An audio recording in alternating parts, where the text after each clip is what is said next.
ఈ వీడియోలోని అంశం యేసయ్య ప్రభువు బోధనలలో మరియు బైబిల్ నుండి పాఠాలలో ఆసక్తి ఉన్నవారి కోసం ఉద్దేశించబడినది. ఇది ప్రతి ఒక్కడి పట్ల ప్రేమతో మరియు గౌరవంతో పంచబడుతున్నది.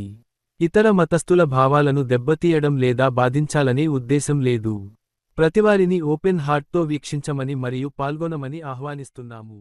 Content of this video is intended for those interested in the teachings of Jesus Christ and the lessons from the Bible. It is shared with love and respect for all people and is not meant to offend or hurt the sentiments of individuals of other faiths. We welcome all to view and engage with an open heart. మనం ప్రకటన గ్రంథంలో నుండి ఆలోచిస్తూ వస్తూ ఉన్నాము.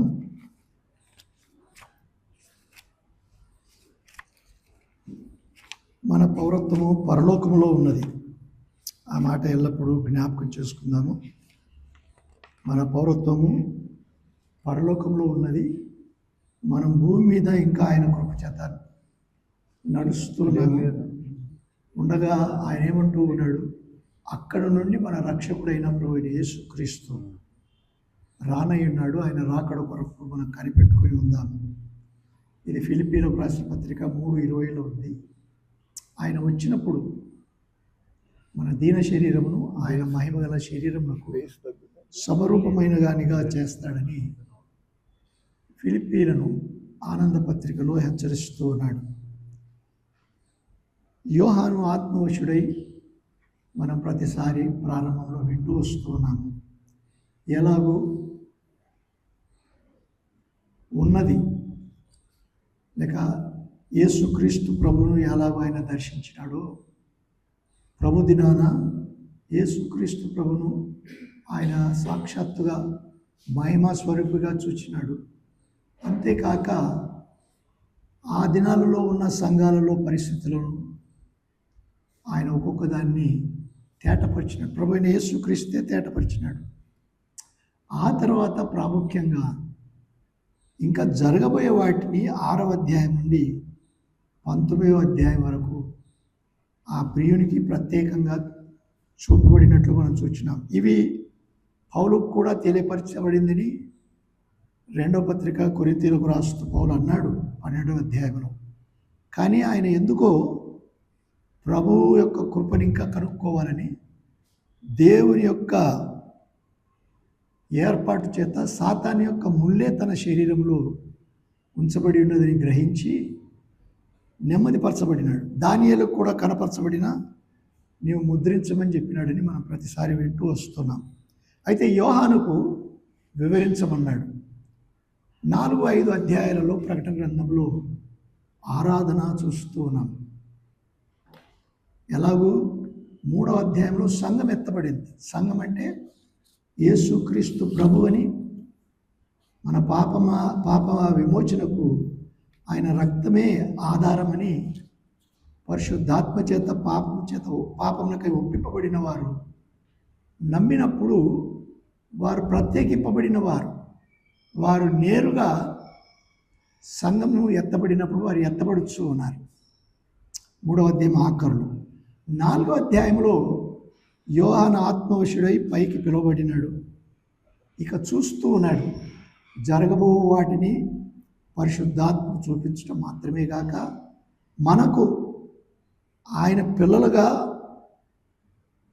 Pentecost దినము నుండి ఆయన రాకడ వరకు ఉండే పిల్లలకు ఇవి బయలుపరచబడినట్లుగా రాసిపెట్టిన మాటలు 6వ అధ్యాయంలో ప్రారంభిస్తూ ఉన్నాడు. ఏమిటి లేక 5వ అధ్యాయంలో చూచినప్పుడు దేవుడు ముద్ర వేయించినాడు.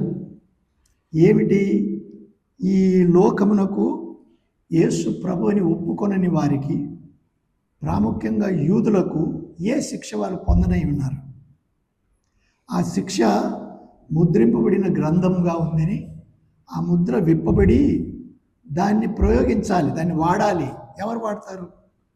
యోహాను ఏడుస్తూ ఉన్నాడు, ఎవరు వాడతారు అని. అప్పుడు నీవు యోగ్యుడవు, వధింపబడిన గొర్రె పిల్లవు, నీవు యోగ్యుడవు అని చెప్పబడినప్పుడు యోహాను ఓదార్చబడినాడు. అందరూ స్తుతిస్తూ ఉన్నారు. సంఘమునకు ప్రతినిధులుగా కనబడే 24 పెద్దలు అక్కడ ఆయన స్తుతిస్తూ ఉన్నారు. 4 జీవులు స్తుతిస్తూ ఉన్నారు. దేవదూతలు స్తుతిస్తూ ఉన్నారు. కోట్ల కొలదిగా రక్షింపబడిన ప్రజలు అందరూ అక్కడ స్తుతిస్తూ ఉన్నట్టుగా ఆయన 5వ అధ్యాయంలో చూస్తూ ఉన్నాడు. 6వ అధ్యాయంలో ప్రారంభమవుతుంది. ఎట్లా ముద్రలు విప్పబడుతూ ఉన్నాయి. ముద్రలు అంటే మనం ఎలా ముద్రలు వేయబడినవి చూసినాము. లోపట వెలపట వ్రాయబడిన శిక్షను గురించిన క్రమం అది తిప్పబడి ఒక ముద్ర, మరలా ఇంకొకటి లోపల వెలపట వ్రాయబడేది ఇంకొక ముద్ర, ఇలాగ 7 ముద్రలు.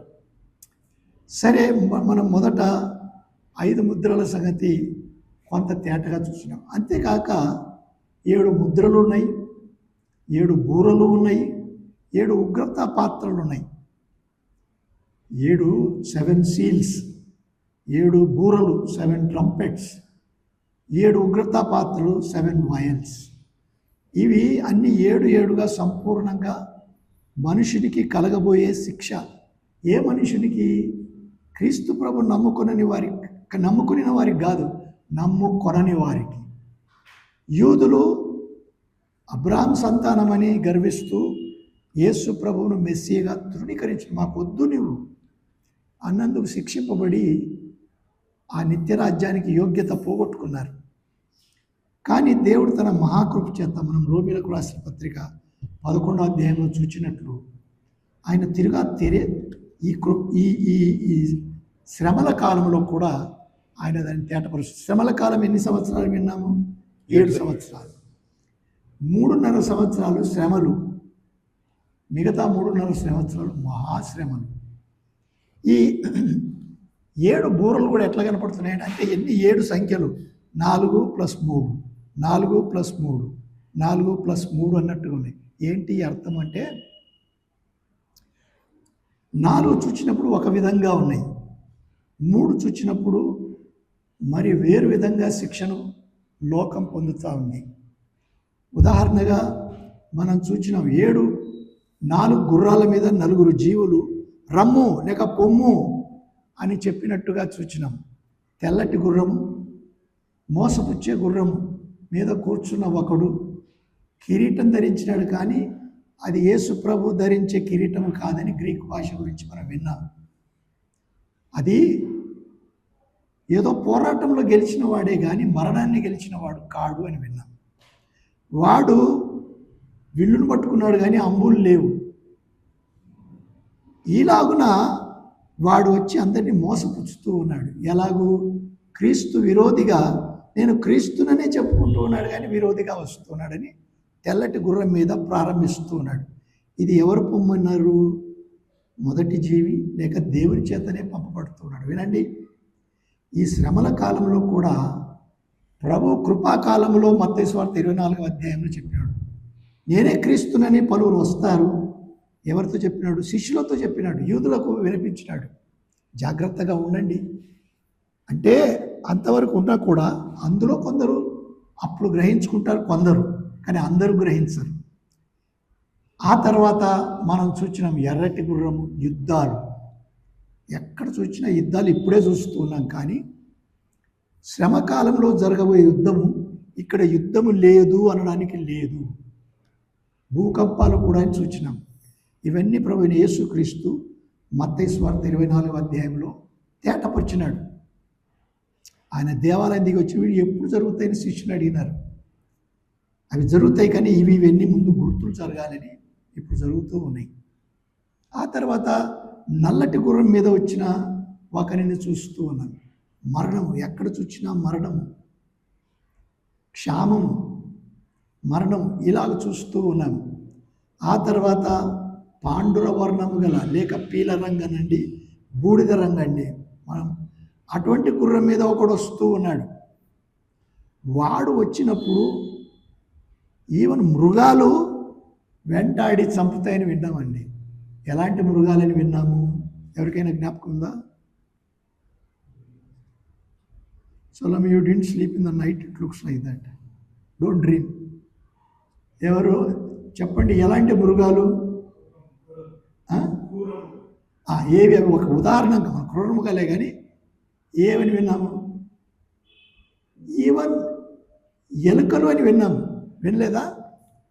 ఎలుకలు కూడా ఎలాగుంటాయంటే ఈ రోజుల్లో కూడా ఎలుకలు ఎలా నాశనం చేస్తున్నాయంటే చెప్పలేము.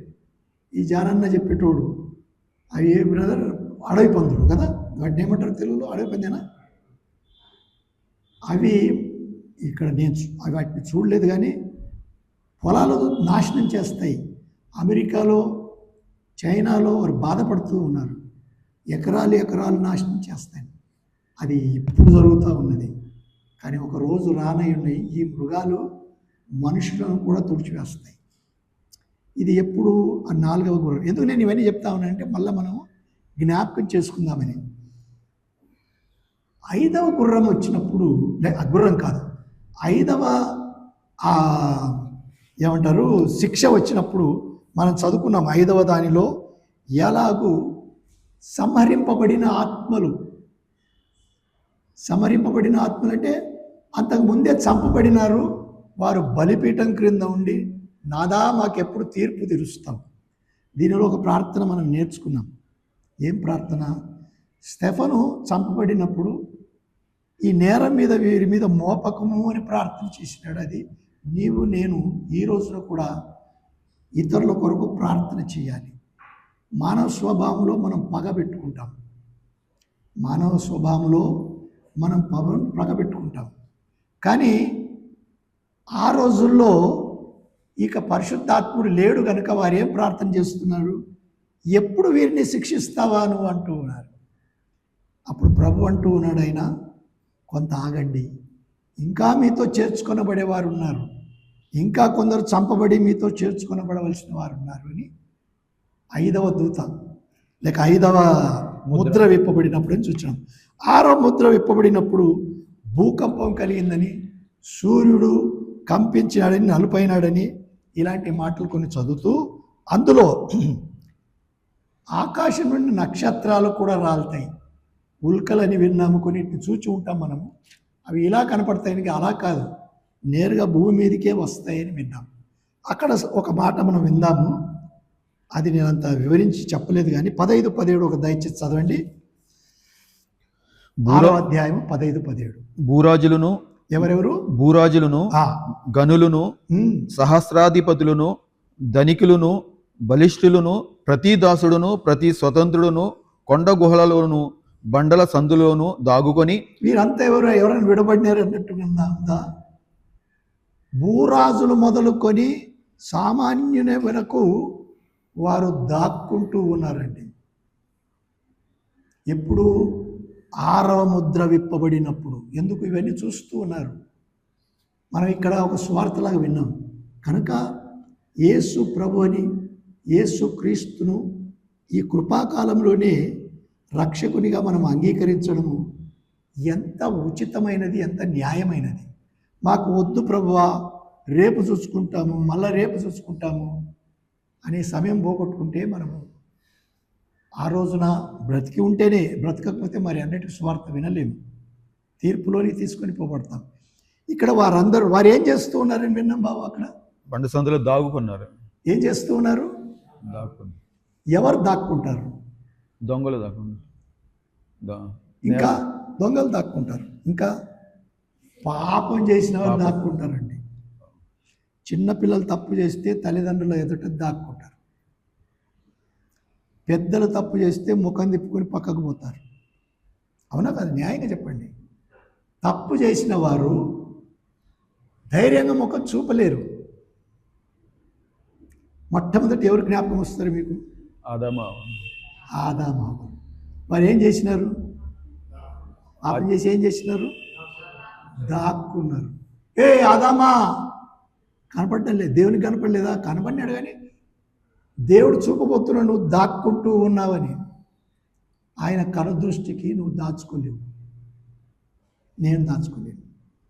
ఆదామా నీవెక్కడ ఉన్నావు అన్నాడా లేదా? మాత్రమే గాక తన సొంత కృషి చేత పాపం కప్పుకోవడానికి చూచినాడండి. కచ్చటపు ఆకులు కప్పుకున్నాడండి. తప్పులు చేసిన వారు ఎక్కడైనా ఇప్పుడు న్యాయాధిపతులు కూర్చుంటారు. దేనికి? ఎవడు రైట్ అని చెప్పడం చాలా కష్టం అండి. మనం నేర్చుకోవాల్సింది ప్రభు చెప్పినాడు, యాకోబు పత్రికలు ఉంది, అవునంటే అవును, కాదంటే కాదు. అవును కాదని చెప్పి కాదును అవునన్నట్టుగా చెప్తే నీవు రక్షింపబడిన వాడవో కాదో నిన్ను నీవే పరీక్షించుకోవాలి. తేటగా ఉండాలి. శద్రక్ మేషాక్ అబేద్నెగోలు నెబుకద్నెజరు నిలబడి ఈ బంగారు బొమ్మకు దీనికి మొక్కాలి అన్నప్పుడు మేము మొక్కమన్నారు. ఇదిగో అగ్నిగుండంలో వేయబడతారు. నెబుకద్నెజరు మేము మా దేవుడు ఎటువంటి దాని నుండి కూడా రక్షించుటకు సమర్థుడు, కానీ మేము ఇటువంటి వాటికి చెయ్యము, ఇటువంటి వాటికి మొక్క. వాళ్ళు దాక్కున్నారా? ఒకవేళ తల వంచుకొని దాక్కొని అంటే దాక్కున్నట్టే. నీతిమంతులు సింహం వలె ధైర్యంగా ఉంటారని సామెతల గ్రంథంలో వింటూ ఉన్నాను, 28వ అధ్యాయం. ధైర్యం ఎప్పుడు వస్తుంది? తప్పులు చేయకుంటే ధైర్యం ఉంటుందండి.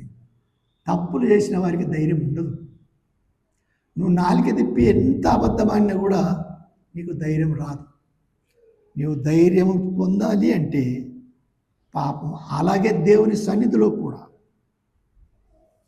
ఆదామా నువ్వు ఎక్కడ ఉన్నావు అని పిలిచినప్పుడు, మోషేను కూడా మోషే మోషే అన్నప్పుడు దిక్కులు చూస్తూ ఉన్నాడు. దేవుడు ఎక్కడున్నాడా అని వెళ్ళినాడు, కానీ దిక్కులు చూస్తూ ఉన్నాడు. ఇది పరిశుద్ధ స్థలం, నువ్వు ఎరిగి ఉన్నావా? నేను ఈరోజు చెప్పులు వేసుకుంటున్నాను, ఎందుకంటే దేవుడు ఆత్మయ్య ఉన్నాడు కనుక మన ఆత్మలో ఉన్నాడు. నాకు ఆరోగ్యం బట్టి నేను వేసుకుంటాను. ఆ రోజున పరిశుద్ధ స్థలం అని చెప్పడానికి అపవిత్రమైన వాటిలాగా రావద్దు, పవిత్రమైన పాదములు కలిగి రమ్మన్నాడండి. కారణం, మోషే అన్ని చోట్ల తిరిగినవాడు, ఫరో ఇంటిలో తిరిగినవాడు, అపవిత్రమైన చోట్లల్లా బలులు అర్పించినవాడు. ఇది పరిశుద్ధ స్థలము, నీ కాళ్ళకున్న చెప్పులు. ఇప్పుడు కూడా నువ్వు ఎక్కడున్నావు? మీ మిద్యానీయుడైన యిత్రో ఇంట్లో ఉన్నావు.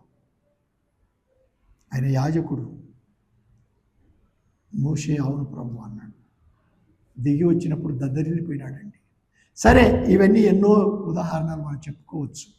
ఇక్కడ పాపం చేసిన వారు ఈలాగున దాక్కుంటారు, కానీ పాపం చేసిన వారికి అందరికీ శిక్ష ఉంటుందని. ఇంకా చదువు బాబు, 17వ వచనం. గుహలలోను బండల సందులను దాగుకొని సింహాసీనుడయ్యున్న వాని యొక్కయు గొర్రెపిల్ల యొక్కయు ఉగ్రత మహాదినం వచ్చెను. దానికి తాళజాలిన వాడెవడు? మీరు మా మీద పడి ఆయన సన్నిధికిని గొర్రెపిల్ల ఉగ్రత. మీరు మా మీద పడి అంటే ఏమర్థం వస్తుంది?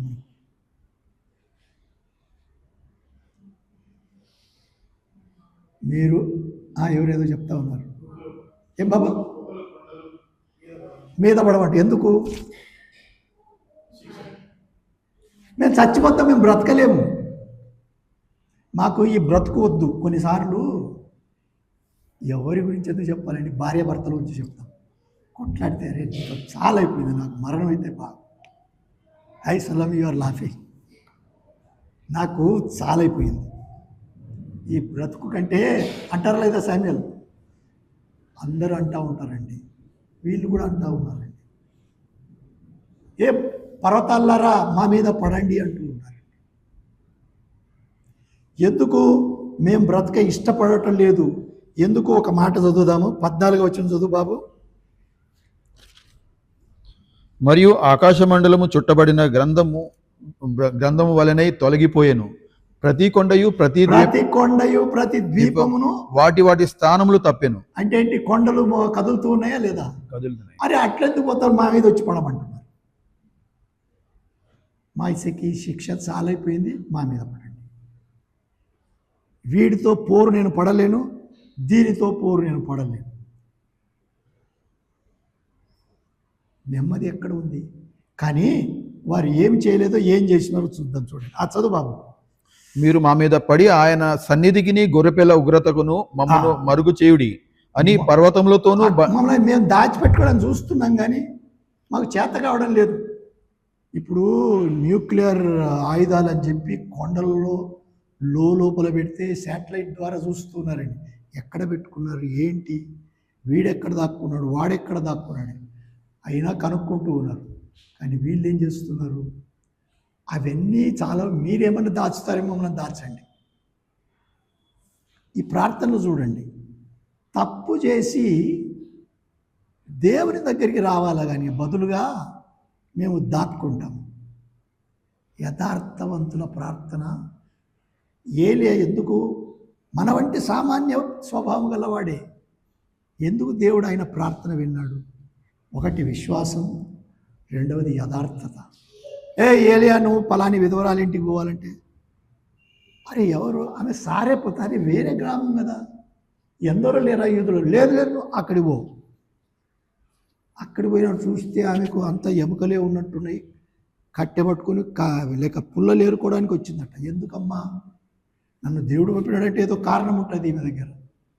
ఏమి లేదయ్యా, ఇంత పిండి ఉంది, ఇంత నూనె ఉంది, నేను వెళ్ళి నాకు నా కుమానికి రొట్టె చేసుకొని తిని చనిపోవాలనుకున్నదట.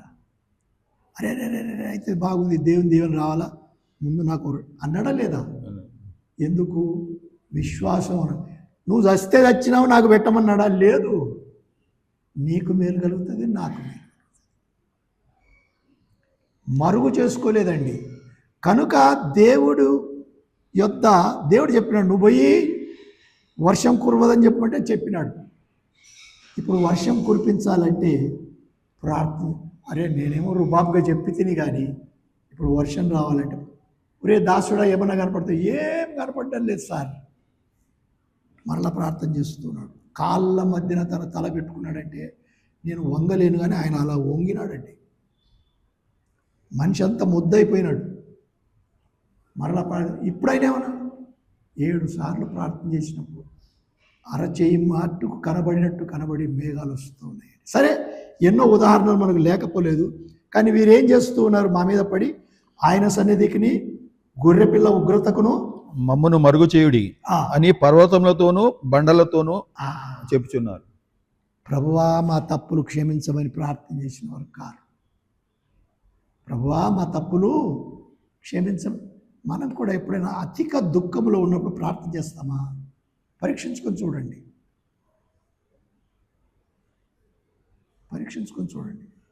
ఇది నేనేం చేస్తే బాగుంటుంది? ప్రభువా నేను నిస్సహాయుడు, నాకేమీ సహాయం లేదు, నీవే నాకు సహాయకారి. ఈలాగున దావీదు ప్రార్థన చేసినాడండి.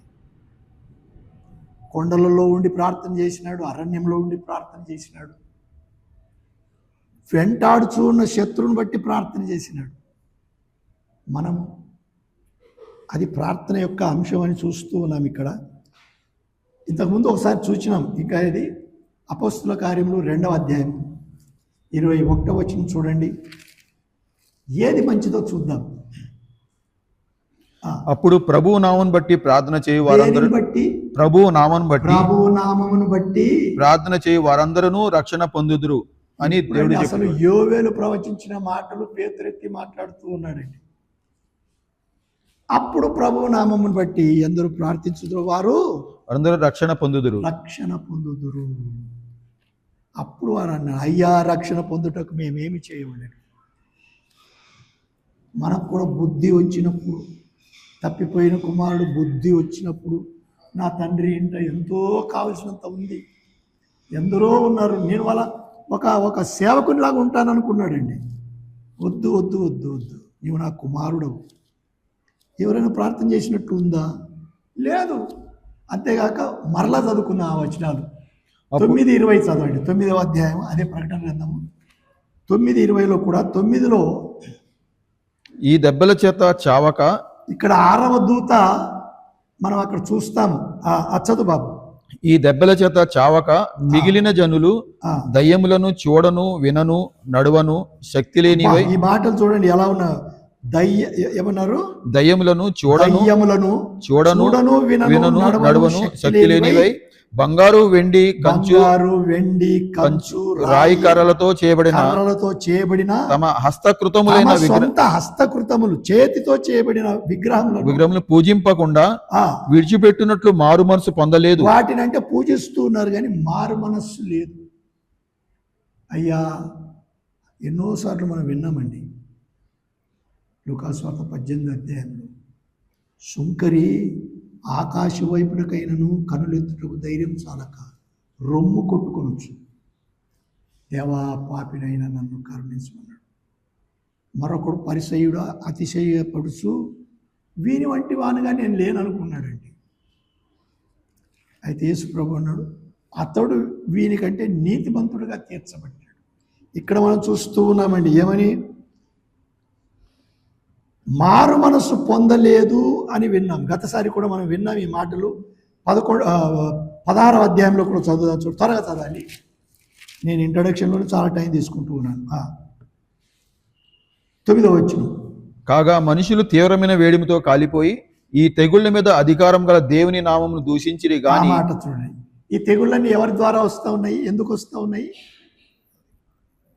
యేసుక్రీస్తు ప్రభుని బట్టి వస్తూ ఉన్నాయి. ఎందుకు? తాము ఆయనను ఒప్పుకొనలేదు. కానీ ఇదిగో యోహాను సువార్త 5వ అధ్యాయం చూస్తామండి. ఏమన్నాడు ఆయన?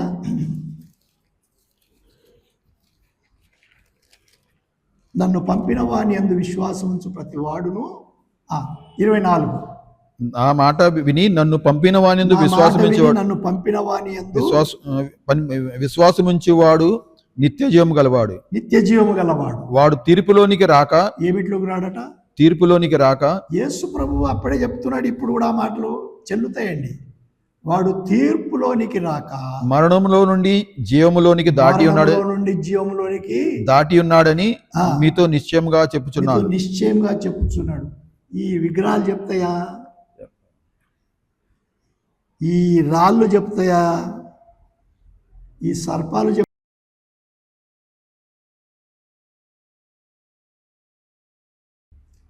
ఇప్పుడే కాదు, ఆ శ్రమల దినములు కూడా, అరే మీరు తప్పించండి, మీరు తప్పించండి, మీరు తప్పించండి.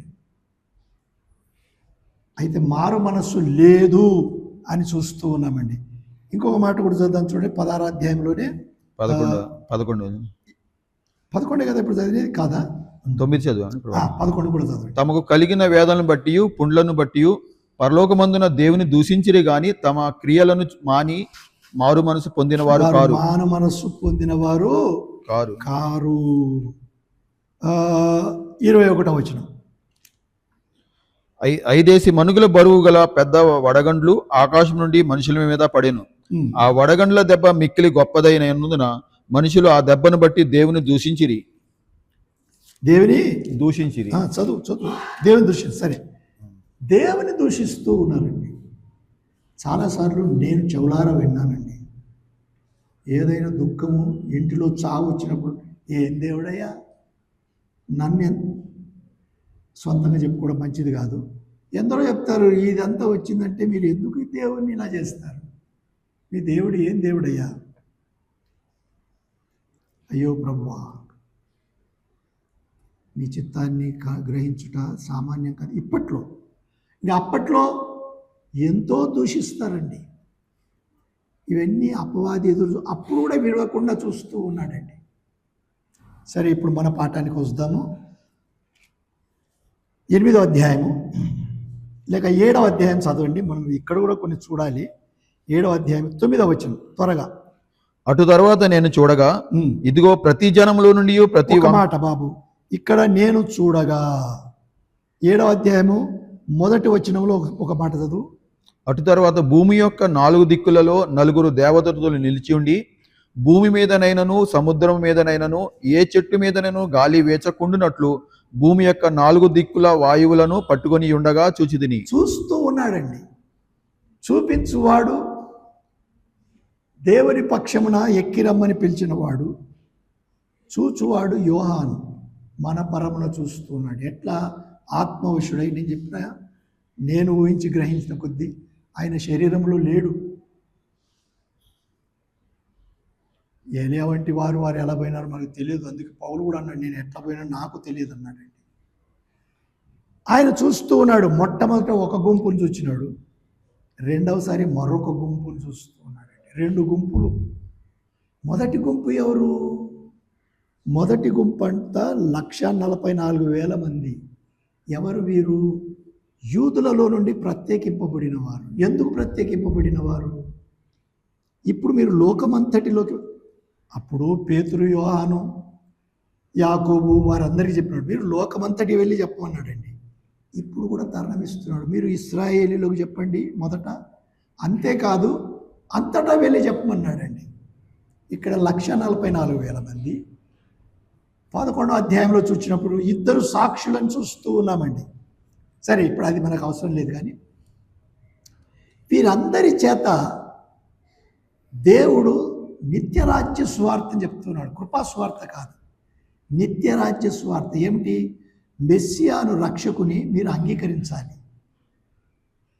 మొదటి 144,000 మందికి బలం ఇచ్చినట్టండి. ఏంటి? వారిని కొట్టేవారు లేదు, చంపేవారు లేదు. ఈ రోజున ఛత్తీస్గఢ్లో 2 చంపేస్తారు. ఒకవేళ నాలాంటి బలహీనుడు కూడా అక్కడికి పోతే 4 చెంపదెబ్బలు కొట్టి వాటితోనే చచ్చిపోవాల్సి వస్తుందండి. అయితే ఆ రోజున వీరిని ఎవరు ముట్టజాలరు. అయితే వారు చెప్పిన మాటలకు రక్షణ పొందుతారే, వారిని వెంటనే హతం చేస్తూ వస్తారండి, వెంటాడుతూ వస్తారు. వీరు కూడా యూదులైన వారు ఒకవైపు, అన్యులలో ఉన్నవారు పరలోకములకు వెళ్తారని అక్కడ చూస్తూ ఉన్నాం. ఇప్పుడు 9వ వచనం నుంచి చదువు బాబు. అటు తర్వాత నేను చూడగా మరలా చూస్తూ ఉన్నాను, ఇదిగో ప్రతి జనములో నుండి, ప్రతి వంశములో నుండి, ఎవరెవరిలో నుండి బాబు? ప్రతి జనములో నుండి, ప్రతి జనములో నుండి, ప్రతి వంశములో నుండి, వంశములో నుండి, ప్రజలలో నుండి, ప్రజలలో నుండి, ఆయా భాషలు మాట్లాడేవారిలో నుండి వచ్చి ఎవడును లెక్కింపజాలని ఒక గొప్ప సమూహము కనబడెను. ఆ మాట వినండి, లెక్కింపజాలని సమూహం అంటే ఈ రోజులో ఎంతమంది ఫలాని నాయకునికి వచ్చినట్టు 1,00,000 పైన. ఎట్లా చూసినామంటే మేము ఫలాని కంప్యూటర్లో అంత ఇట్లా స్క్రీన్లో చూసి ఇంతమంది ఇట్లా ఉంటారని చెప్పి లెక్కేసాం. అయితే ఇక్కడ రాయబడుతుంది లెక్కింపజాలన్నటువంటి. దేవుని దీవెనలు కూడా లెక్కింపజాలని మేము చూస్తామండి. అవి అవసరం లేదు. కానీ మనకి ఇక్కడ వీరంతా ఎవరు అన్నప్పుడు, ఆ రోజుల్లో ఈ శిక్షణలో కొందరే నమ్ముకునేవారు, కానీ వారు కూడా లెక్కింపజాలి. ఎవరైనా కానీ ప్రభువుని ఇప్పుడు నమ్ముకొనక ఉండి మేము ఆ రోజుల్లో నమ్ముకుంటామండి, ఇప్పుడు బుద్ధి వస్తుందంటే నువ్వు బ్రతికి ఉంటావా? ఇక్కడ ఒకటి చెప్పాలి తప్పక. ఇక్కడ మనం నేర్చుకోవాల్సింది, క్రీస్తు ప్రభు 5 నిమిషాలలో రావచ్చు, ఈ రాత్రి రావచ్చు, అది చెప్పబడలేదు. అది అయిన తర్వాత క్రీస్తు న్యాయపీఠం మీదట దేవుని పిల్లలు నిలబడతారు. ఆ తర్వాత శ్రమల కాలం మొదలవుతుంది. కనుక క్రీస్తు ప్రభు చెప్పలేదు ఎప్పుడు వస్తాను అనేది.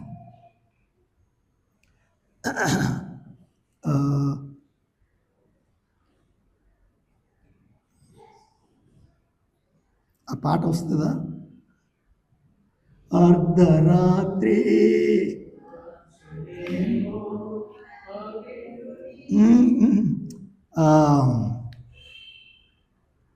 ఉదయం కోడి కూతలప్పుడు వచ్చునేమో కనిపెట్టుడి. కాబట్టి అర్ధరాత్రి వచ్చునేమో, లేక ఉదయం కోడి కూత రాత్రి వచ్చునేమో.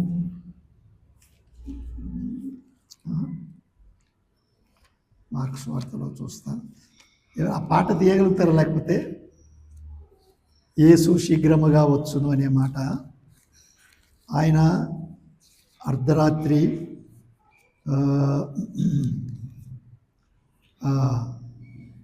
ప్రొద్దుగుంకి వచ్చునేమో, అర్ధరాత్రి అందేమో. ప్రొద్దుగుంకి వచ్చునేమో, అర్ధరాత్రి అందేమో. ఉదయాపు కోడి కూతలప్పుడు వచ్చునేమో కనిపెట్టుడి.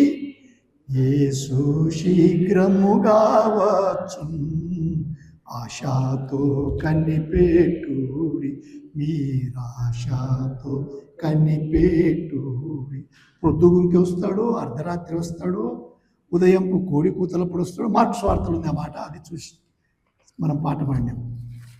అది ఎప్పుడు వస్తాడో మనం చెప్పలేం. కానీ 7 ఏళ్ల శ్రమణ కాలం వరకు మనం ఉంటామని కనుక ఆయన వచ్చినప్పుడు క్రీస్తు న్యాయపీఠం యొద్ద ఎవరెవరైతే క్రీస్తుని నమ్ముకున్నారో వారు ఎత్తబడతారు. చనిపోయిన వారి కొరకు ఆయన తెచ్చిన ఆత్మలు వచ్చి ఆ దేహాలను మార్చుకొని వారు బ్రతికి ఉన్నవారు తమ మర్త్యమైనదని అమర్త్యమైన శరీరాలు ధరించుకొని వారు పోతారు. ఎంత బాగుందండి దేవుని ప్రేమ యొక్క ఇదంతా. అపవాది ఏం చేసినాడంటే వాని కోసం నరకం పెడితే నాతో కూడా మీరు రండి. మీరెవరు? మీరంతా ఆయన పోలికలో ఉన్నారు. మనమంతా ఎవరము? దేవుని పోలికలో ఉన్నాము. ఎవరిని మనం అసహించుకోకూడదండి. దేవుని పోలికలో ఉన్నాము. అపవాది కానీ మన హృదయాన్ని నలుపు చేసినాడు. అది నల్లది. ఆ నలుపైన దాన్ని క్రీస్తు ప్రభు తన రక్తంతో కడిగి తెలుపు చేసినాడు. తెలుపు చేసినందును బట్టి ఆయన నిత్యరాజ్యం. ఆ మాటలు నాయి కాదు. మనం ఇక్కడ ఒక్క మాటను చదవకంటే ముందు ప్రకటన గ్రంథము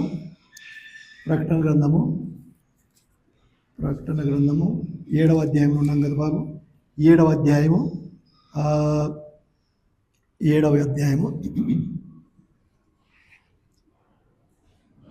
14వ వచనం చదువు బాబు. అందుకు నేను, అయ్యా నీకే తెలియననగా అతడు ఇలాగో వారితో చెప్పాను, నాతో చెప్పాను, ఇలాగో నాతో చెప్పాను, వీరు మహాశ్రమల నుండి వచ్చిన వారు. మహాశ్రమల నుండి వచ్చిన వారంటే ఎప్పటి వారు? వీరు ఆ 7 సంవత్సరాలు లేక 3.5 సంవత్సరాలలో నుండి వచ్చిన వారు, ఇక్కడి నుండి వచ్చిన వారు కాదు. మనం అనుకోవచ్చు, అరే లెక్కింపలేని జనములలో నేను ఉంటానా అన్నట్టు. అది మన గురించి చెప్పబడని మాట. వీరు శ్రమలలో నుండి వచ్చినవారు. కానీ వారికి ఏం జరిగింది చూద్దాం. గొర్రెపిల్ల రక్తంతో తమ వస్త్రములను ఉదుకుకొని వాటిని ఉదుకున్నారట వారు. గొర్రెపిల్ల రక్తముతో. గొర్రెపిల్ల రక్తముతో. ఈ పాట కూడా బాగా ఎత్తు జానన్న. నీ రక్తమైన పాట ఎత్తు. నీ రక్తమే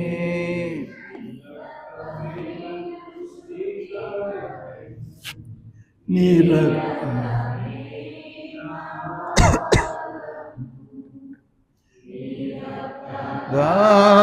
దారలీలా పాతికాశ్రయమీచును నిహుద తండ్రి పాపిని కడిగి పవిత్ర పరిస్థితివి.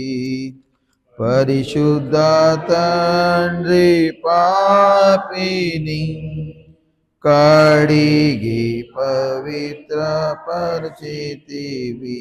రైట్. మనం చూస్తున్నాం ఆయన రక్తమే. అప్పుడు కూడా ఆయన రక్తమే. వారు తమ వస్త్రములను ఉదుక్కొని ఎట్లునై నల్లై పాపం చేసి ఉదుక్కున్న తర్వాత వస్త్రములు ఉదుకొని వాటిని తెలుపు చేసుకుని. ఏం చేసుకున్నారట? తెలుపు చేసుకున్నారండి. తెలుపు పరిశుద్ధత గుర్తు. పరిశుద్ధులైనారు. పరిశుద్ధ తండ్రి నేను పరిశుద్ధుడను కనుక మీరును పరిశుద్ధులై ఉండు అన్నాడు. పరిశుద్ధత లేకుండా ఎవడును దేవుని చూడలేడు. మాత్రమే కాదు, విశ్వాసం లేకుండా కూడా దేవుని చూడలేరు. ఇట్లుండగా చదువు బాబు. ఇంకా అందువలన వారు దేవుని సింహాసనం ఎదుట ఉండి రాత్రింపగలు ఆయన ఆలయంలో ఆయనను సేవించుచున్నారు. అక్కడ ఆలయము అన్నప్పుడు తర్వాత కూడా మనం చూస్తాం.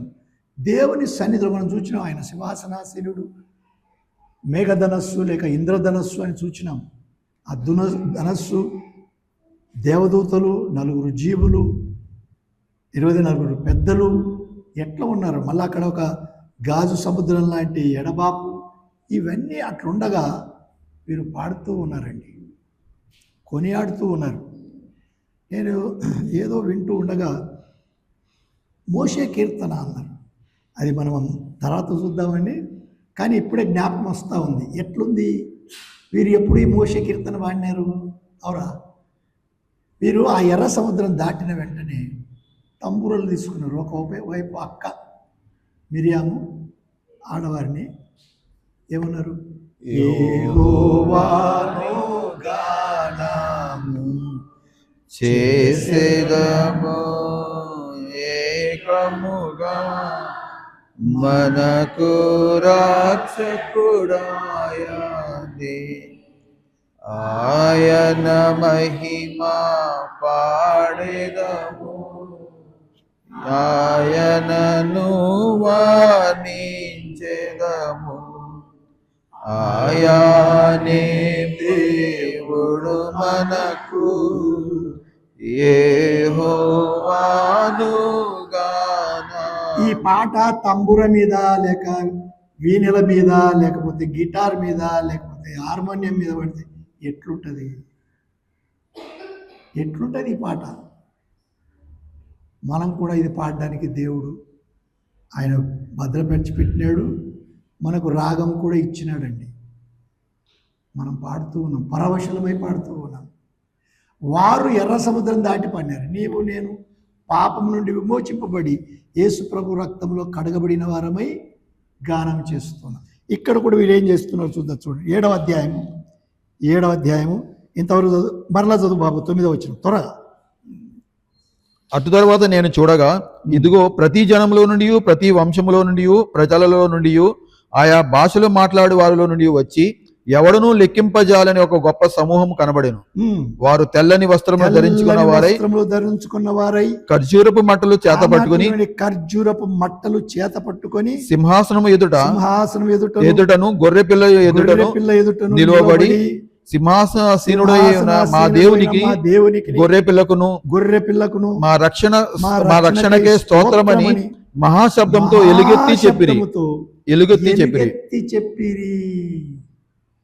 ఎట్లుంటదండి? అంతమంది స్తోత్రం చెప్తే ఎట్లుంటదండి? సింహాసనాసీనుడై ఉన్న ప్రభువుకు, మా దేవునికి, గొర్రె పిల్లకు చూసాం మనం మొదటిసారి. దేవుడు పక్కలో యేసుక్రీస్తు ప్రభు, ఎదుట పరిశుద్ధాత్మ దేవుడు 4వ అధ్యాయంలో చూసినాం. ఇట్లుండగా వారు దేవదూతలందరూ ఇక్కడ చూస్తూ ఉన్నాం. సింహాసనం చుట్టూను, పెద్దల చుట్టూను, ఆ 4 జీవుల చుట్టూను వీళ్ళంతా ఉన్నారండి. అప్పుడు వీరు నిలబడి ఉండిరి అని ఇక్కడ తేటగా చూస్తున్నాం. వీరు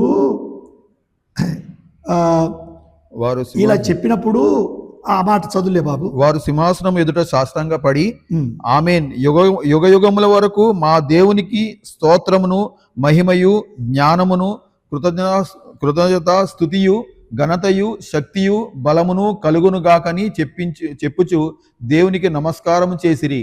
ఆమేన్. చదువు బాబు. పెద్దలలో ఒకడు తెల్లని వస్త్రములు ధరించుకొని ఉన్న వీరెవరు? యోహాన్. వీళ్ళెవరు? జాన్, నీకు తెలుసా వీళ్ళెవరు అంటే? ఆయన ఏమంటున్నాడు? ఎక్కడ నుండి వచ్చిరని నన్ను అడిగాను. అందుకు నేను, అయ్యా నీకే తెలియను అనగా అతడు, అసలు అర్థం ఏంటంటే నాకు తెలియదు సార్. ఎందుకంటున్నాడు జాన్ నాకు తెలియదని? అవురా? ఎందుకంటూ నేనేం జ్ఞానంతో చెప్పడం లేదు. ఎందుకని ఉండవచ్చును అంటే, ఇప్పుడు నేను ఇక్కడ ఉంటే నేను బ్లెస్సింగ్, ప్రభు వచ్చినప్పుడు అక్కడ ఉంటాను. ఆ బ్లెస్సింగ్, అరే మీరు ఎరుగుదురా? ఎరుగుదు. రుతక్క, నేను ఎరుగుదును. రుతక్క ఎవరో అన్యులలో నుండి వచ్చిన వారైతే నాకు తెలియదు.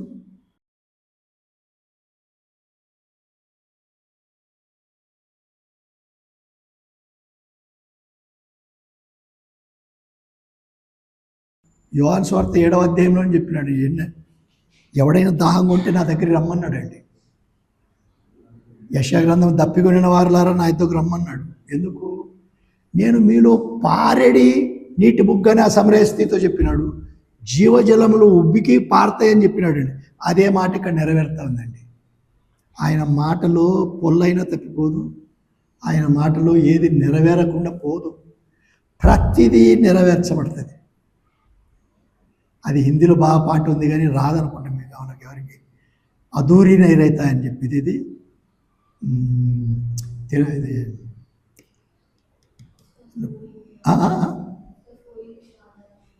వస్తుంది నీకు ఆ పాట? అరే గావు నా పేరు हाँ गाओ गाओ। अरे एक वचन गाओ, तुमको आता है सैमुअल? नहीं आता है तो डोंट टेक ट्रबल्स, आता है तो गाओ। गुड।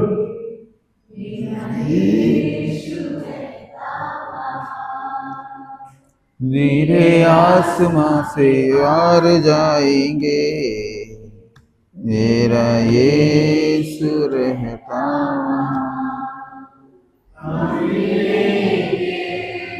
बादलों से हम मिलेंगे, बादलों पर सारे के सारा जहां देखे, मेरे यीशु रहता। చాలా అదే ఆ పాటలోనే ఉంది, చక్కటి పాట. నేను కూడా లూయిస్ శామ్రాజు గారు రాసిన పాట అది, చాలా బ్రహ్మాండంగా రాసినారు. సరే, ఎందుకు జ్ఞాపకం వచ్చిందంటే, వీరు ఆకలి అయినను దాహమైనను ఉండదు, సూర్యుని ఎండ అయినను వడగాలి అయినను వారికి తగలదు. ఈయన ఎట్లున్నాడు? కోటగా ఉన్నాడు. కీర్తన గ్రంథంలో ఆ మాటలన్నీ చదివించను కానీ, ఆయన నాకు రక్షణ దుర్గము, ఆయన శృంగము, నా కోట. దావీదు ఎట్లా వివరిస్తున్నాడు ఆయన అంటే, కోడి కప్పుకున్నట్టుగా కప్పుకునేవాడు. ఆయన కప్పుకొని ఉంటాడు. అంతేకాక ఏలయనగా సింహాసన మధ్యందుడు గొర్రెపిల్ల వారికి కాపరియే జీవజలములు బొగ్గలేదు వారిని నడిపించును. దేవుడే వారి కన్నుల నుండి ప్రతి బాష్ప బిందువును తుడిచివేయును. ఆ మాట విందామా? అసలు పరలోకంలో ఏడుపు ఎందుకు రావాలి? రాదు. మరి ఇక్కడ బాష్ప బిందు ఎందుకు? బాష్ప బిందువులు ఎందుకు అంటే, తప్పులు చేసి ఇంకా పూర్తిగా ఆయన తీసివేయలేదు, ఎందుకంటే ఇంకా జమ చేయవలసిన వారు ఉన్నారు. ఇక్కడ నా చిన్న మనమరాలు ఉంది, చిన్నదానికి టమాని ఎట్లా వస్తాయిరా నీకు ఇంత కన్నీరు? చిన్నదానికి కన్నీరు వచ్చేస్తుందండి, ఊహించలేను. అరే కొంచెం ఇదైతేనే ఏడుస్తుంది. కానీ ఇక్కడ కూడా వీరు ఏడ్చేది ఎందుకంటే, 2 కారణాలు. ఒకటి సంతోషంతో, రెండవది అయ్యా మేము తెలిసి ఉండి కూడా నిన్ను సమయానికి నమ్ముకోకపోతే, ఇంత సమయం మాది గడిచిపోయింది, ఇప్పుడు ఒక క్షణం పోయిందంటే అది మళ్ళా రాదు, ఈ దినం పోయిందంటే మళ్ళా రాదు. బ్లెస్సింగ్ ఫోటో నేను ఎప్పుడు ఎక్కడో చూసిన, మంచి చక్కటి వెంట్రుకలు అందున్నాయి, నాకు కూడా చక్కటి వెంట్రుకలు ఉన్నాయి. ఇప్పుడు లేవు. ఎట్లా అయిపోతాయి అంటే, వెంట్రుకల గురించి కాదు నేను చెప్పేది, కన్నీరు కూడా ఇక లేకుండా పోవాలి అంటే 21వ అధ్యాయంలో కూడా ఒక మాట చదువుతాం చూడండి. ఇది నేను మరలా చెప్పాలనుకున్నాను కానీ ఇప్పుడే జ్ఞాపకానికి వచ్చుతూ ఉన్నాయి. 21వ అధ్యాయము 4వ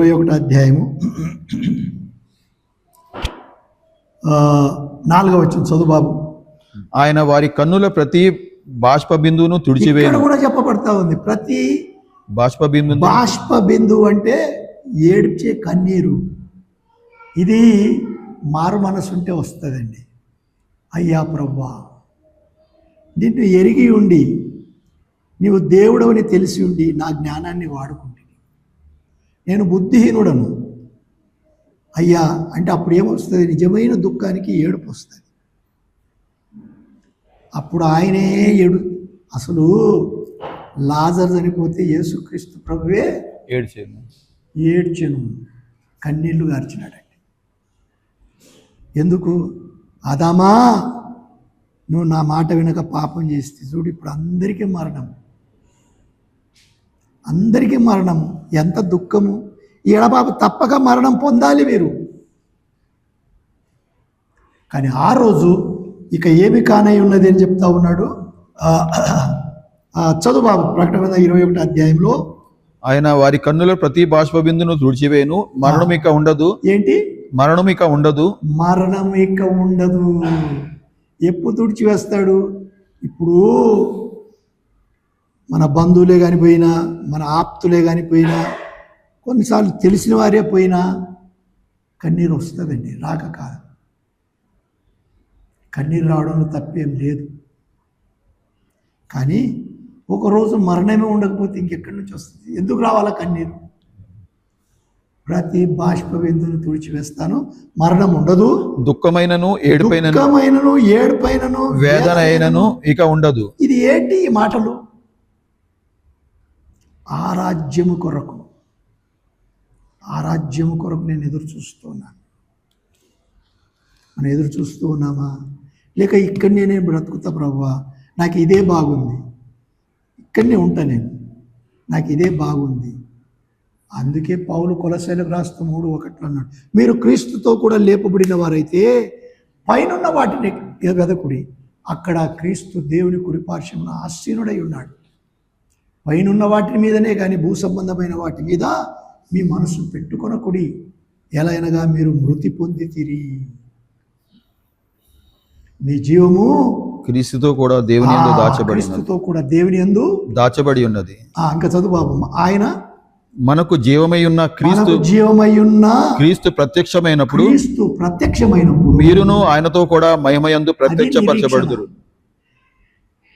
ఎందుకు మనం ఈ లోకాన్నే పట్టుకొని ఉండకూడదంటే, మనం మృతి పొంది ఉన్నాము క్రీస్తునందు. ఆయన దగ్గర ఉంటే మనకు ఆయన ప్రత్యక్ష కానై ఉన్నాడు. ఆయనతో కూడా, ఆ లాస్ట్ మాట 3వ వచనం చదువు బాబు. క్రీస్తు ప్రత్యక్షమైనప్పుడు మీరును ఆయనతో కూడా మహిమయందు ప్రత్యక్షపరచబడుదురు. ఆయనతో కూడా ఎట్లా ఇప్పుడు ఉన్నట్టుగా కాదు, మహిమయందు, మహిమయందు ప్రత్యక్షపరచ. ఎట్లుంది బాబు? మహిమతో. మనం ఇప్పుడు ఎంతెంతో చేసుకోవచ్చు, కానీ అప్పుడు ఆయన మహిమతో వచ్చేటప్పుడు ఎట్లుంటుంది? సరే, మన పాఠానికి 2 నిమిషాలు ఉన్నది. సరే, ప్రకటన గ్రంథంలో ఒక మాట అట్లా తైలి వెళ్దాము. 8వ అధ్యాయం, 8వ అధ్యాయం మొదటి 2 వచనాలు. ఆయన 7వ ముద్రను విప్పినప్పుడు, ఎన్నో ముద్ర? 7వ ముద్ర. 6వ ముద్ర విప్పినప్పుడు మనం చూసినాము భూరాజులు అందరికీ శిక్ష. ఆ తర్వాత మనం గ్రహించినాము 4, 3 అని విన్నాము. కానీ 6 అయిపోయిన తర్వాత దేవుడు కొంత ఏదో వేరుగా చేయాలని ఇష్టపడినాడు. ఇక్కడ 7వ అధ్యాయంలో 1,44,000 మంది గురించి విన్నాము. ఇంకా రక్షింపబడే వారిని గురించి విన్నాము. ఇప్పుడు 7వ ముద్ర విప్పబడతామవుతుంది. విప్పబడినప్పుడు పరలోకమందు ఇంచుమించు అరగంట సేపు నిశ్శబ్దముగా ఉండెను. ఎందుకు ఈ మాట వ్రాయబడింది? పరలోకంలో నిశ్శబ్దంగా ఎప్పుడన్నా ఉంటారా? నిశ్శబ్దంగా అక్కడ పరిశుద్ధుడు, పరిశుద్ధుడు, పరిశుద్ధుడు. అంతేకాదు, వీళ్ళు కూడా రాత్రింబగళ్ళు అంటే సమయము పోనీయకుండా, కానీ అరగంట సేపు ఆగిపోయినారటండి, నిశ్శబ్దంగా ఉన్నారు. అంతటా నేను దేవుని ఎదుట నిలుచు 7 దూతలు. ఏం చూస్తున్నాడు? ఇంకొకటి ఒక్క మాట చెప్తాను. 7వ ముద్ర విప్పినప్పుడు 7 బూరలు, 7 ఉగ్రతా పాత్రలు, ఇంక ఇవన్నీ ఒకదాని వెంట ఒకటి జరిగేటివి. ఇవి 4 ముద్రలు, 5వ ముద్ర, 6వ ముద్ర కొంత కష్టంగా ఉంది. 7వ ముద్ర విప్పినప్పుడు వేరుగా జరగనై ఉంటున్నది. ఇక ఎట్లా? దీనికంటే ముందే 7వ అధ్యాయంలో ఒకటి మిస్ అయినాను నేను, లేక వచ్చే వారమే చూసుకుందామా? ఏది? గతసారి నేను చెప్పినాను ఏమిటి? భూమికిని సముద్రం. 2వ వచనం చదువు బాబు త్వరగా. మరియు సజీవుడకు దేవుని ముద్రగల వేరొక దూత సూర్యోదయ దిశ నుండి పైకి వచ్చడ చూచిదిని, భూమికిని సముద్రమునకును హాని కలుగు చేయుటకై అధికారం పొందిన దూత వచ్చి నలుగురిని ఆపుతున్నాడు. ఆగండి, ఇప్పుడే కాదు శిక్ష, కొంచెం ఆగాలి. ఎందుకు ఆగాలి? అక్కడనే ఉంది, చదువు. అధికారం పొందిన ఆ 4 దూతలతో, ఈ దూత మేము మా దేవుని దాసులను వారి నొసలయందు ముద్రించి. ఎవరి నొసలయందు? దేవుని దాసుల నొసలయందు ముద్రించి వరకు భూమికైనను సముద్రమునకైనను చెట్లకైనా. ఆపండి, భూమికైనను చెట్లకైనను దానికి హాని చేయ. 8వ అధ్యాయంలో చదువుకున్నాము. ఈలాగున ఆపబడుతున్నారు. ఏది ప్రాముఖ్యంగా? 1,44,000 మంది కొరకు వారి నొసట ముద్ర వేయబడదు. మన నొసట ముద్ర ఉందా? ఉంది. ముద్రించబడుతుంది. ఎఫెసీలకు రాసిన పత్రిక 1వ అధ్యాయం 14వ వచనం చదవండి త్వరగా. నేను అది చదివి వాగ్దానము చేయబడిన ఆత్మచేత ముద్రించ మీరును సత్యవాక్యమును అనగా ఆ మాట మీరును సత్యవాక్యమును అనగా మీ రక్షణ సువార్తను విని క్రీస్తునందు విశ్వాసముంచి వాగ్దానము చేయబడిన ఆత్మచేత ముద్రించబడి. ఇప్పుడు ముద్ర ఉందంటే ఉంది అని చెప్పాలి. ఉందా లేదా? ఉంది. దేవుని తెలుసు ఎవరు నా పిల్లలు, ఎవరు నా పిల్లలు కాదు. నీకు తెలియకపోవచ్చు నేను దేవుని బిడ్డను కానా అని, కానీ దేవునికి తెలుసు. దేవునికి తెలుసు. ఆయనకు తెలుసు ఏది గురుగులు ఏవో గోధుమలు ఏవో ఆయనకు తెలుసు. ఒకటే కలర్ ఉండొచ్చండి. అందుకే అన్నాడు ప్రభువా ప్రభు అని పిలుచు ప్రతివాడు పరలోక రాజ్యంలో చేరడు, కానీ తండ్రి చిత్తానుసారాన్ని నెరవేర్చువాడే పరలోక రాజ్యంలో చేరతాడని తేటగా చెప్పినాడండి. ఆయన తేటగా చెప్పినాడు. ఆయనను మోసపుచ్చలేము. అంతేకాదు కొరింథీయులకు రాసిన 2వ పత్రిక 1వ అధ్యాయం 22వ వచనం కూడా చూడండి. 2వ పత్రిక 1వ అధ్యాయం 22వ వచనం. ఆయన మనకు ముద్ర వేసి మన హృదయములలో మనకు ఆత్మను సంచకరువును అనుగ్రహించి ఉన్నాడు. ఏం చేసినాడట? ఆత్మను సంచకరు పైన ముద్ర వేసి. ముద్ర మనకు కనబడకపోవచ్చండి. ఇక్కడ నేను ఆ మాట వ్యంగ్యంగా లేక హాస్యంగా నొసట రాసినది ఉంటుంది అంటారండి. ఇవి సాతాను కల్పించే మాటలు. నొసట రాసినది అది కాదు. నొసట దేవుని ముద్ర ఉందా లేదా? వాక్యం అనేది జీవము గల వాక్యములో నీవు జన్మించి మారు మనసు పొందితే దేవుడు ఆయన ముద్ర వేస్తాడు. అసలు ఈ జనుల యొద్దకు మొదట వచ్చినాడు ప్రభు. ఇది ఒక మాట చద్దాం. 4 అయింది. యోహాను సువార్త 1వ అధ్యాయం 11వ వచనం చదవండి. యోహాను సువార్త 1వ అధ్యాయం 11వ వచనం. ఆయన స్వకీయుల యొద్దకు వచ్చెను. ఆయన తన స్వకీయుల యొద్దకు వచ్చెను. ఆయన స్వకీయులు ఆయనను అంగీకరింపలేదు. ఏం చేయలేదు? అంగీకరించలేదు. ఇప్పుడు 12వ వచనం. తన్ను ఎందరు అంగీకరించరో వారందరికీ అనగా తన నామమునందు విశ్వాసముంచిన వారికి దేవుని పిల్లలగుటకు ఆయన అధికారం అనుగ్రహించెను. యూదులు అదే చేసినదండి. వాళ్ళు విశ్వాసం ఉంచలేదు. నీవెవరో మేము ఎరగం. అసలు బర్రబ్బాను వదులు కానీ ఈయనను సిలువేయమన్నారండి. వారు ఏం చేస్తున్నారో వారికి అర్థం కాలేదు. యేసు ప్రభు వచ్చింది చనిపోవడానికి, కానీ దేవుని చిత్తాన్ని వారు ఎట్లా విరోధంగా నెరవేర్చినారండి. ఇక్కడ తేటగా చూస్తూ ఉన్నాం. ఎలాగో ముద్ర నొసలయందు మేము ముద్ర వేయాలి. మనకిప్పుడు ముద్ర వేసినాడు. ఇప్పుడు యేసు ప్రభు అని నీ నోటితో ఒప్పుకొని దేవుడు ఆయన మృతులలో నుండి లేపినని నీ హృదయమందు విశ్వసించినలా నీవు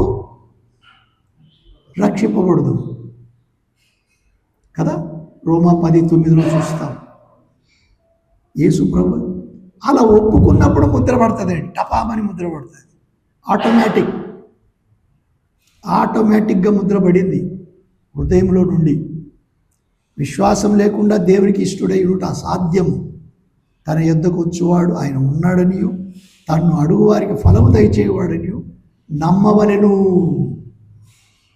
ఈ మాటలన్నీ ముద్రింపబడిన వారి కొరకు. ఇక్కడ కూడా ముద్ర వేయబడతా ఉందండి. ఇక తర్వాత చూసుకుందాము. 8వ అధ్యాయంలో చెప్పగోరినాను కానీ మనకు సమయం లేదు. 8వ అధ్యాయం ప్రభు చిత్తమై ఆయన రాకపోయి మనం బ్రతికి ఉంటే 8వ అధ్యాయం చూసుకుందాము. చిన్న ప్రార్థన చేద్దాము. కృపా కనికం గల మా పరలోక తండ్రి దయాళుడా, ఈ మధ్యాహ్నం అనుకూలపరిచిన సమయాన్ని బట్టి, నడిపించుటకు సాయం చేసిన ఆత్మను బట్టి, నీ మాటలను బట్టి, మహోన్నతమైన నీ దేవుడమైన నిన్ను మేము నీ ప్రేమను తలపోసుకుని ఉన్నట్టుగా ఇచ్చిన సమయానికి స్తుతిస్తూ ఉంటున్నాం. మరొకసారి ప్రతి హృదయాన్ని ఎరిగిన దేవుడు, ప్రతి ఒక్కరి ఇంటిలో మా ప్రభువా తొందరలు ఇబ్బందులు లేక ఉండవు. కనికరించి కావాల్సిన ఆదరణ దయచేయమని, నీ సేవకులను గట్టిగా వాడుకొని మహిమ పొందుమని, నీ చిత్తమైతే మరలా మేము కలుసుకున్నట్లు అనుకూలపరిచి మహిమ పొందుమని మా ప్రభువును ప్రియరక్షకుడైన యేసుక్రీస్తు పేరట బ్రతిమాలి వేడుకొంచుంటున్నాము తండ్రి. ఆమేన్.